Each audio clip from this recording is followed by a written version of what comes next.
हिंदुस्तान की आवाज में आप सभी का स्वागत है। मैं हूं आपका दोस्त मोहम्मद मुकीम शेख। आइए देखते हैं आज के मुख्य समाचार।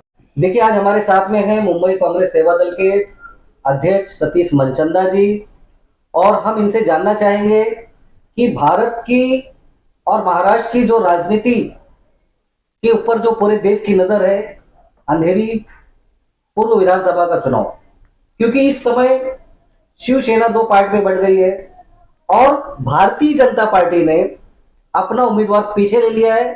सर, इसके बारे में आप क्या कहना चाहेंगे? देखिए, ये तो महाराष्ट्र की परंपरा रही है। जब कभी भी किसी उम्मीदवार का देहांत होता है तो कोशिश की जाती है कि उसके परिवार से अगर कोई खड़ा हो रहा है तो सच्ची श्रद्धांजलि के स्वरूप में निर्विरोध उसे चुन करके भेजा जाए। ये पहली बार नहीं हो रहा है, इससे पहले कोल्हापुर में भी हुआ है और अन्य जगहों पे भी हुआ है। विधानसभा के चुनाव में भी हुआ है, लोकसभा के चुनाव में भी हुआ है। अब सवाल आता है अंधेरी का।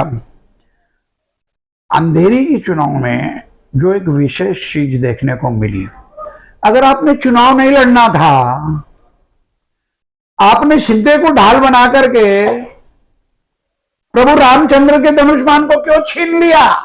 आप तो चुनाव लड़ नहीं रहे थे। इससे साफ इनकी मंशा जाहिर होती है कि एकनाथ शिंदे को अपनी ढाल बना करके सहयोग से, जिसको निशान चिन्ह भी ढाल और तलवार मिला है, उस ढाल को आगे रख के उस तलवार से उद्धव ठाकरे वाली शिवसेना का ये वध करना चाहते थे। अब ये हिंदुस्तान के अंदर महाराष्ट्र के मराठियों की अस्मिता का सवाल है। जो सच्चा मराठी होगा, इनको धड़ा सिखाने वाला था। हम जनता में जाते हैं, कितना रोष है। मैं तो कांग्रेसिया हूं, मेरे पढ़े लिखे बच्चे हैं, कॉर्पोरेट में हैं, और वो कह रहे थे मुझे, पापा इस समय अगर इलेक्शन हुआ तो हम लोग ये नहीं देखेंगे कौन सा कैंडिडेट है, हम उद्धव ठाकरे के हाथ मजबूत करेंगे और शिवसेना को वोट देंगे।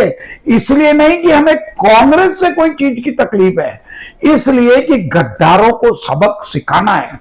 मुझे आशा ही नहीं, पूर्ण विश्वास था कि अगर अंधेरी का उपचुनाव होता, मराठी सारे तो शिवसेना को वोट देते, ऋतिका जीत करके आती, और उसके अलावा जितने उत्तर भारतीय और दूसरे समाज के लोग हैं, बाला साहब को श्रद्धांजलि के रूप में, बाला साहब के आखिरी शब्द क्या थे कि मैं मेरे घर वालों को लाना नहीं चाहता, मगर अब सबने पार्टी ने निर्णय ले लिया है, आप उद्धव को और आदित्य को संभालो।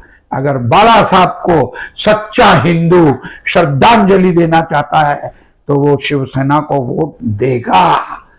और अगर ये कैंडिडेट पीछे नहीं लेते तो मेरा 101 तक का विश्वास है कि बीजेपी के उम्मीदवार की जमानत जब्त होती। बंबई में शिंदे का अस्तित्व नहीं है और बीजेपी का जो कैंडिडेट था उसके ऊपर कितने केसेस हैं। पैसे से चुनाव नहीं जीता जाता। अगर पैसे से चुनाव जीता जाता तो टाटा के सामने जॉर्ज फर्नांडिस ना जीतता चुनाव।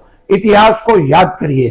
तो यही कहूंगा कि ये बीजेपी ने एक अकलमंदी वाली गेम खेली है, अपने आप को बेनकाब होने से बचाया है, कोई सिंपैथी नहीं की है, अपने आप को बेनकाब होने से बचाया है।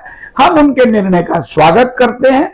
हमें आशा ही नहीं, पूर्ण विश्वास है कि ऐसे गद्दारों को बहुत जल्द मुंबई की जनता और महाराष्ट्र की जनता सबक सिखाएगी। इसी से जुड़ा हुआ एक सवाल और है, जैसा कि कांग्रेस पार्टी भी समर्थन कर रही है और आप कांग्रेस सेवा दल के मुंबई के अध्यक्ष होने के नाते इस उपचुनाव में कांग्रेस सेवा दल की क्या भूमिका रहेगी? अब उपचुनाव रह कहां गया है, तो बिन विरोध वो चुन के आ रही हैं।